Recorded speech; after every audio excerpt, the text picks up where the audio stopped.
Alright, hey everyone, thanks for clicking on this video, and today I will show you how you can easily deactivate or delete your Fiverr account.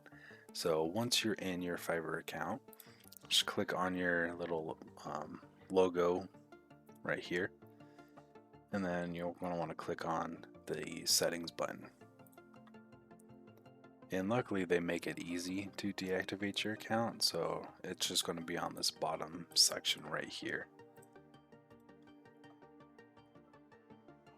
So you have to choose a reason. So for example,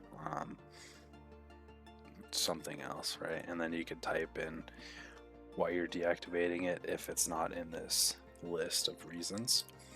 And once you are satisfied, just click on deactivate account. And right here you should see this notification that your Fiverr account is closed. So thanks for watching, and I will see you in the next video.